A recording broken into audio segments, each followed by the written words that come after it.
What's going on, everybody? Welcome back to the channel. Y'all already see the title. It's how to build Imrahil like a Chad. So y'all been asking for it. I know it's a little delayed, but finally got around to working something out with him. I do actually think he's a lot more viable than I originally anticipated. I'll say that much for sure. So a little bit about him. So first up, he's got the leader skill. So +5 to command. Really good one to utilize this skill. I like this one a whole lot more than like balanced or support, for instance. So, one quick note too, he's got a pretty good base value going up right here. Focus, focus, strength, and speed. He's got a really good speed modifier. We'll go into a little bit more about his speed stat, a little bit more about why he's pretty good there. So, um, items setup, the biggest thing that you're going for is anything that has to do with mounted units. He is a slight Theoden. He's like a lesser Theoden, but he works better in different situations, and I'll go into more of that a little later. So, but Reach of Riddlemark, I think everybody knows this is a really good mounted unit item. So if you pick one of these up, definitely slap it on him. He's gonna be real good with that. Second item that I've got him on is Plate of the Citadel. Round 6 onward, damage received minus 10%. That's a really solid item for what it is. And I understand too, he's a pretty defensive person, so he's real good at stalling out and doing a good deal of damage at times. Got him with the Horseman's Helm. I went for the light cavalry damage instead of the other one where it prevents madness, I believe. That one's a lot more useful on Theoden or Eamor or even the other Rohan chick. So this one's really good for him. More defense than mounted units and a bunch of might. So Fiddle of the Eldest. I like this because it gains initiative. So this is pretty solid stuff. I like to see this. So let's get into what everybody wants. The traits. So let's go into his titles. So he's a bit hard to make work with limited points. Like some of the people, they're really good with, you put a little bit here, you put a little bit there. He's not a starting commander. He's a lot more late game based. He's not someone that you want to build up and then start using right at the start. So he's a really good later game commander, mainly because cavalry is a little bit more expensive and things like that. So he's a lot better of a late game carry than anything else. So the biggest trees are going to be Ally and Prince of Dolomarth. We'll go into a reason why you do this, and not so much hair. So, first one that I would particularly go for would be Prince of Dolomarth. You're gonna always be Cav with him anyway, so you might as well go ahead and start investing into this right here. I'll go into a little bit more about Coalition in a minute. But the first one to get to is just to go ahead and get this and get this. This is going to be his main source of damage for a good deal. And as we've kind of discussed before, damage is really critical in the current meta. Healing is not as effective as most other things. So while I do like healing, it's not as effective in all reality. So this is just the main way that I'm going to have them built right here. So get 7 points here. So you're about at about level 25 at this point. So then I would go for full on Coalition. The main reason why you just want to go ahead and dump a bunch of points into this is because it gets a lot of effectiveness whenever you reach that max level. So 75% chance men and elves. You're not concerned about the elves in the slightest. He's a men only cavalry user. So he works really well whenever you have Rohan and you have Rohan or Gondor. So the Swan Knights and the Marshals. So why is that? Is because mounted units, so more mounted units, speed plus 15, you gain stun and madness immunity right off the bat. Like Sauron, just throw him out the window. You know what I'm saying? Just gone. So you get that mounted combat, 20% chance of dealing an additional 70% damage. So this works really well with more troops, for instance. So if you have more troops, it's really well, if you have like a bunch of cav units all at once. A bunch of cav, you're set to go. So works really well with that. Min and L. So this is where the next caveat comes in. So we're already at cav. using mounted units. Now they need to be men and elves. But the problem with that is where you start to cross this with the other skills as well. So, in my opinion, that he's kind of linear in what you can build him. So, men, for instance, the 75% chance of doing maximum damage. So, a little bit about the units themselves that you'd be pairing them with. So, Cav only, as we've seen. Now, dwarves, if this worked with dwarves, it'd be a little bit more effective, but we're mainly looking at the cataphracts. 26 and 35. 35 maximum damage is a lot of damage. 34 to 42, now that's a lot of damage. For a tier 3 unit, you know, we're not talking about throwing in marshals or swan knights. So if you have either of those, or substitute them in, because your main army composition is going to be comprised of cataphracts and the cavaliers. So let's go into why you only do men on top of this, and that's going to be ally. So this commander, 40% chance of recovering 3% HP after manish units deal physical damage.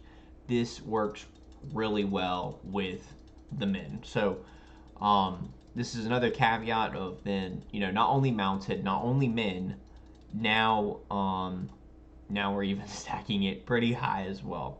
So this is where you start to get into the next caveat, which is 2 allied units. So it's just, it's like a tree of things that, you know, like a family tree, like more things keep adding up, essentially, if you want to think about it like that. So you have more things on top. So men, mounted units, 2 allied units. So it works well with them just being cataphract and cavaliers. So this right here is a very ideal setup for him. I have him at respect level 7, so you can kind of toss out 2 additional points and you've got 4 left over to do with what you want.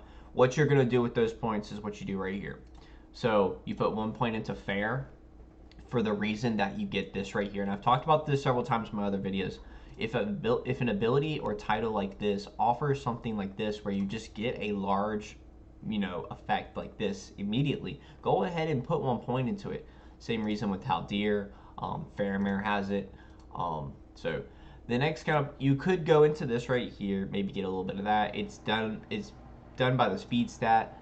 This is all right, but he's not the main damage dealer. So that's kind of the reason why you want to be a support unit. So you're going to be diving, throw a few points into here. You want to unlock this right here. Go ahead and get that, and then that's pretty much it. That's pretty much where his points kind of match up. Sure, with the way that they have it built, I could throw the 4 additional points in there, and I would probably end up getting, I think, an additional 6% right here. So 1, 2, and then 1. So yeah, I would actually get 9% additional damage at that rank, which would be pretty good. Now, you might be thinking, why go into this and not this? And it's mainly because this is a alright tree at best. And the main reason why you go into this is just because this is here. If this was down here with this, you know, maybe replace it with that, you would much rather go with the fair. The defense is okay. I mean, that's like what, maybe 10 defense by round 10, you know.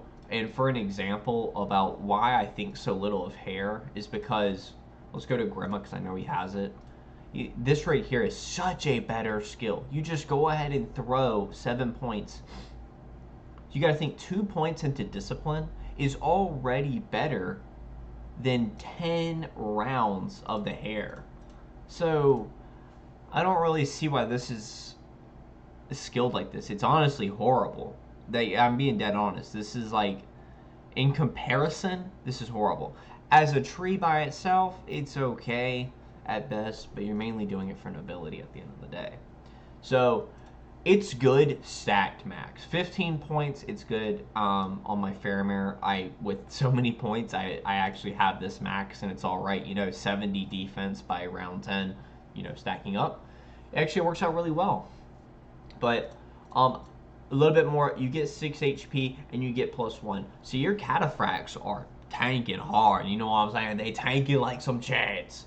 So Let's go into some of the things that you don't build on him, more or less, and that's fortify. So this is a bit, if it works out where you want to throw points into this, you could probably take the points out of here and throw them into here, and get that 12.5%. If you just want to use them to tank and stall tiles, this would actually work out well.